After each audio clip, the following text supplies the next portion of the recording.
Hello everyone, myself Mr. Jangle Sanket Surendra, lecturer from Mola Education Society's Mola Rural Institute of Pharmacy Sonai. Today we will discuss the chapter Fundamental Principles of Microbiology part 2nd.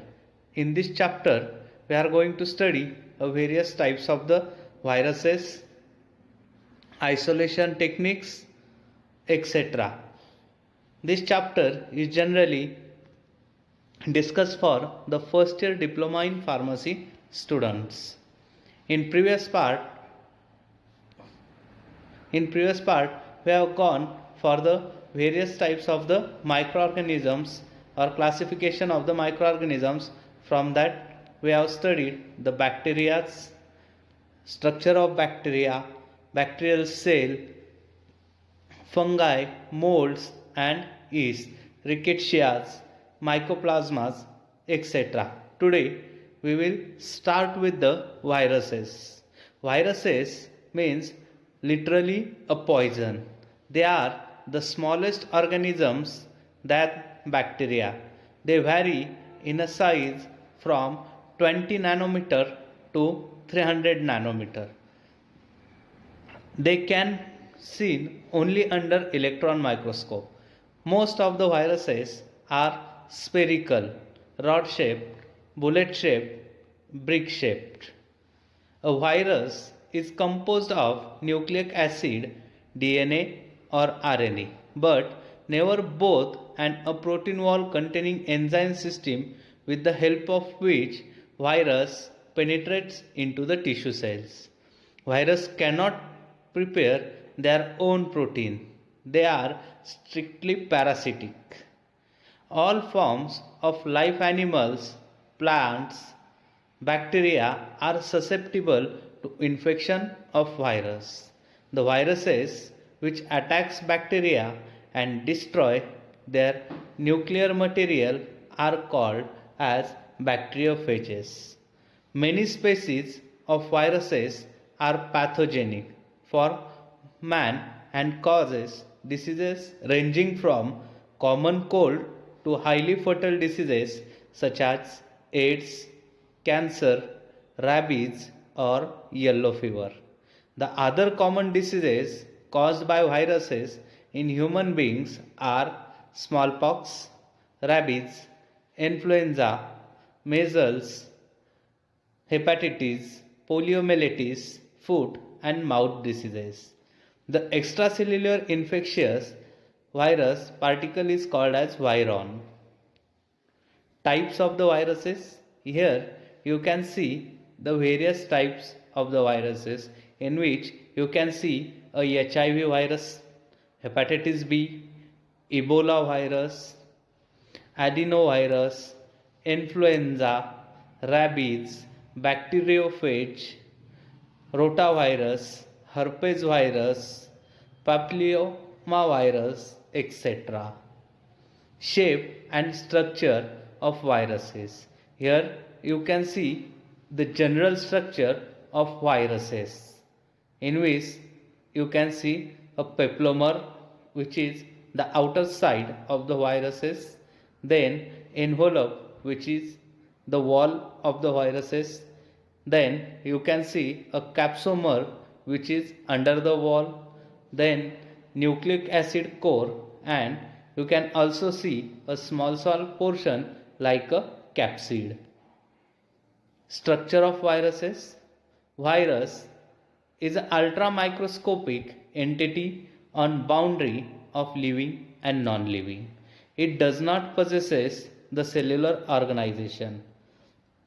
Structurally, it possesses a protein coat called capsid enclosing nucleic acid at central core. Capsid is made up of structural unit called capsomers, where each capsomer is made up of 7 to 8 monomers. Virus carries centrally located nucleic acid, either DNA or RNA, but never the both. Virus particles may be enveloped or naked without that is without envelope. Envelope may show projections called spikes. Virus may show cubical form or helical form of a structure. Here the structure of viruses. You can see the various structures of pox virus, vaccinia virus, mumps, retrovirus, influenza virus, herpes virus, adenovirus, poliomyelitis virus, bacteriophage, etc. Then starting with the another point, that is protozoa. They are unicellular organisms more lightly organized than bacteria. They have protoplasm clearly differentiated into a nucleus and cytoplasm. Protozoa reproduce by sexually, asexually, simple and multiple division. The organism move with the help of pseudopodia, cilia and flagella. The important human protozoal infection includes malaria, amoebiasis, trypanosomiasis, etc. Isolation. Now we have ended with the classification of a microorganism.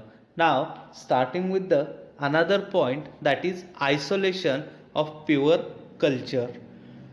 The growth of microorganism in or on a laboratory medium is known as a culture.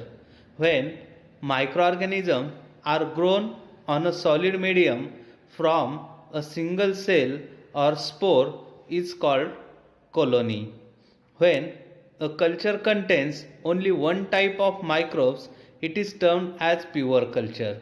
But when it contains several species, it is known as mixed cultures.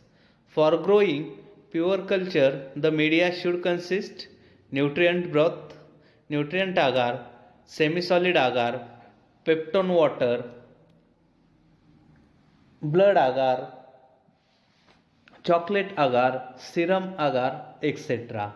The following methods are commonly used to isolate bacteria from a mixture. First, surface planting method. In this method, the distinct colonies of bacteria are picked out for further purification and examination. Second, enriched, selective and indicator media are used widely for isolation of bacteria from specimens. Pre-treatment of specimens with appropriate bactericidal substances destroys the unwanted bacteria and pure culture can be obtained. Obligate aerobes and anaerobes can be separated by cultivating the specimen in aerobic and anaerobic conditions. Separation of bacteria with different optimum temperatures can be done by incubating material at different temperature. Thermophilic bacteria grows at 60 degrees Celsius and can be grown at 220 degrees Celsius. By heating at 80 degrees Celsius, the vegetative bacteria can be eliminated from a mixture of vegetative and spore forming bacteria. Motile and non-motile bacteria can be separated by using the Krebs tube, a tube which contains semi-solid agar. By inoculation into appropriate animals, the pathogenic bacteria are isolated from a mixture. For example, anthrax are inoculated into the guinea pig or mice. By using selective filters, bacteria of different size may be separated. By single cell method using micromanipulators, a single bacterium is separated and cultured. Methods of isolation of pure culture. There are the following methods which are commonly used to isolate bacteria from a mixture. They are stick plate method, pour plate method, spread plate method, single cell isolation by micromanipulator. First one, strict plate methods.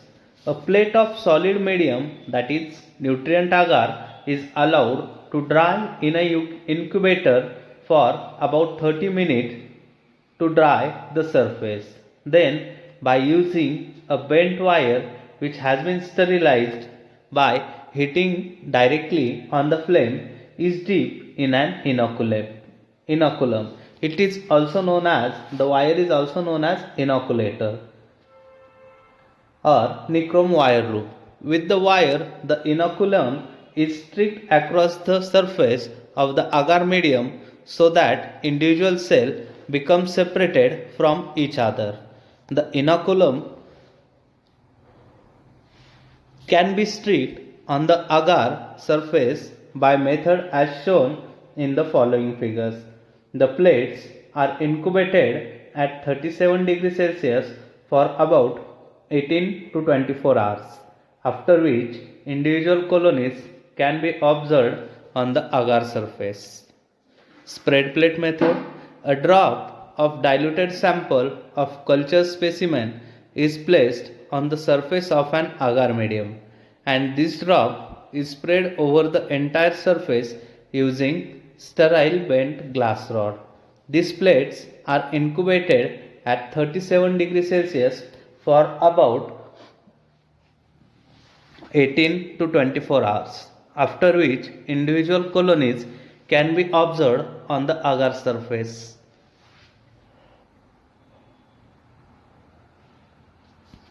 Third, pour plate method. In this method, the initial suspension of the culture is diluted to a concentration of about 100 microbes per centimeter cube. This diluted specimen is pipetted out in the empty petri dish and mixed with a nutrient agar by moving gently in the directions as shown in the figure. The temperature of agar is not allowed to exceed 45 degrees Celsius to avoid damage to the microorganisms. After solidification, the plates are incubated. In this procedure, the colonies will grow both and below the surface because some cells are trapped within the agar medium. Now, starting with the another point, staining technique for bacteria. Staining technique means coloring of the bacteria. Now, there are the various staining techniques which are used. First one is the simple staining and second one is the differential staining. Differential staining is classified as Gram staining method, acid fast staining method, Ziehl-Neelsen method. First one, simple staining. It is also called as monochrome technique. In this method, only one stain is used.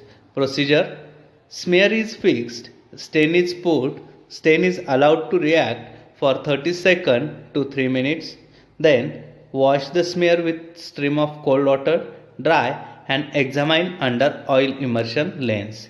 It is used to study morphology, size and shape of the microbes. Second one, differential staining. In that, first, Gram staining. Gram staining method is a differential staining method for the bacteria.